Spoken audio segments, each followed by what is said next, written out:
ఓం శ్రీ సాయిరామ్. పోతన భాగవతము ప్రథమ స్కంధంలోని పద్యాలను తెలుసుకుందాం. సాయిరామ్. ముందుగా 317 వచనం.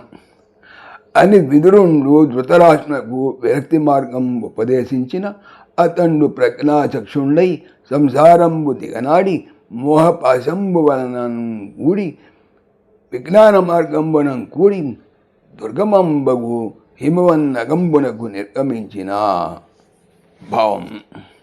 ఈ విధంగా విదురుడు ధృతరాష్ట్రునికి విరక్తి మార్గాన్ని ఉపదేశించాడు.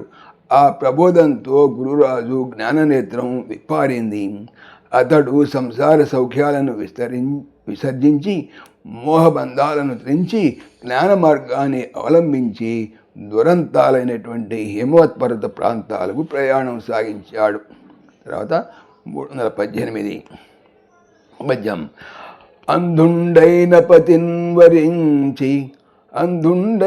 పతిన్వరించి పతిభావాసక్తి నేత్రద్వయీ బంధఛాదనముంధరించి నియమ ప్రఖ్యాతయైయున్న తద్గాంధార రక్షితి నాదు కూతురును యోగ ప్రీతి చిత్తంబులో సందిల్లన్ పతి వెంటయేగే ఉదయ సాధ్వీ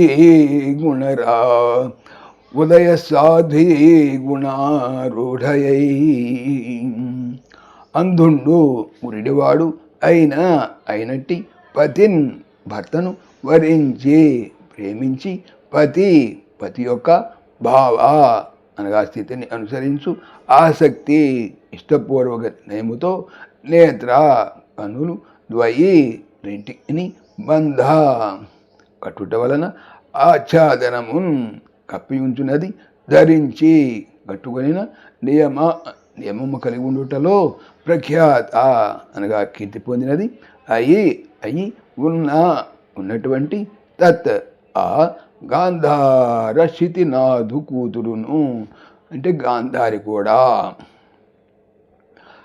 యోగ ప్రీతి యోగమును అనుసరించు ఇష్టము చిత్తంబు మనస్సు లో సంధిల్లన్ కూడిరాగా పతి భర్త వెనుకని ఏగన్ వెళ్ళెను.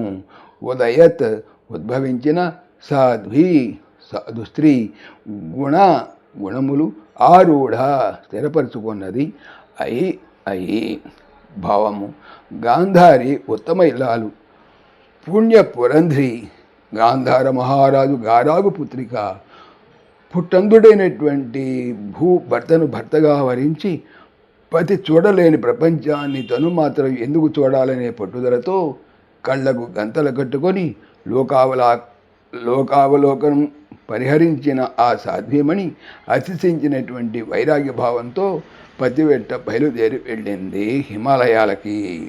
విదురుడు విరక్తి మార్గం ఉపదేశించగా అతని వెనుక ధృతరాష్ట్రుడు అతని సతి గాంధారి హిమాలయాలకు బయలుదేరినటువంటి సందర్భంలో ఉన్నటువంటి పద్యం ఇది.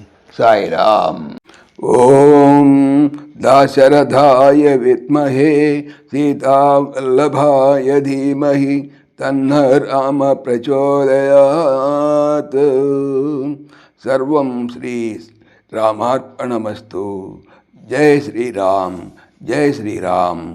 ఆత్మీయులకు మనవి, ఈ ఛానల్తో పాటుగా అనంత మహిమల శ్రీ సత్యసాయి అనే ఛానల్ మరియు లెర్న్ భగవద్గీత లైవ్ గీత అనే భగవద్గీత ఛానల్ను స్వామి నా చేత చేయించున్నారని మనవి చేస్తున్నాను. వీటికి సంబంధించిన లింక్స్ డిస్క్రిప్షన్లో చూడవచ్చు. సాయిరామ్.